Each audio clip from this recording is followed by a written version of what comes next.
Who do you think is the better player by looking at these career averages? Player number 1 or player number 2? Obviously player number 2, right? But you would never guess who these players are by those numbers because player number 2 is the most underrated player in the NBA. Want to find out who it is? Keep watching. Sportsified. Welcome to Sportsified News, where we give you the sports you want at the quality you deserve. Hit the subscribe button and let's get started. Now, to give you an idea of just how good player number 2 is, we first need to reveal player number 1.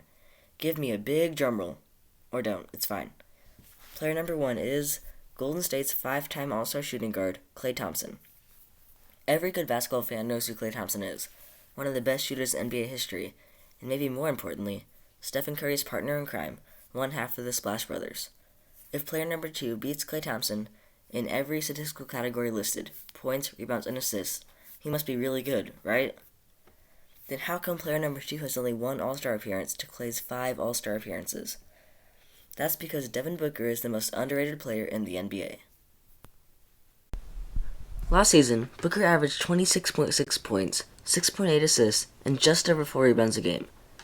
Literally no one ever before in the history of the NBA has had over 26.5 points, 6.5 assists, and 4 rebounds a game, and still not been selected to the All-Star game. The one player to ever do that being Devin Booker. The only reason Booker was selected as an All-Star this year is because Damian Lillard got injured. Yeah, in his lone All-Star selection, he was an injury replacement. And you can't even make the argument that Booker isn't an annual All-Star because he's inefficient. This season, he's made 36% of his threes, which is about average for an NBA player. He also sports a 50.4 effective field goal percentage over his career, which adjusts for the fact that threes are worth more than twos. The statistic weighs the numbers differently. Maybe he doesn't get enough attention because the team around him isn't doing anything. This season has been the Suns' best year with Devin Booker in his 5th year in the league. Phoenix's record this year? 26 wins and 39 losses.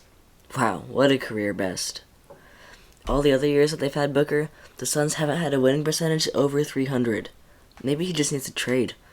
What about to Minnesota, where he can team up with his close friends Karl-Anthony Towns and Devin Booker? Or would he still be underrated there, playing in Cat and D'Lo's shadow?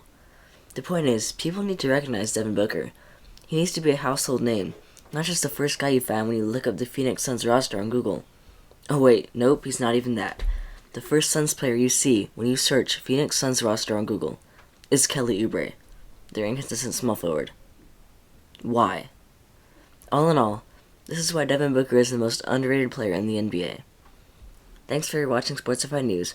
Make sure to subscribe, check out our podcast on Apple Podcasts, Spotify, and Google Podcasts, and go to our website at sportsifiednews.wixsite.com/home.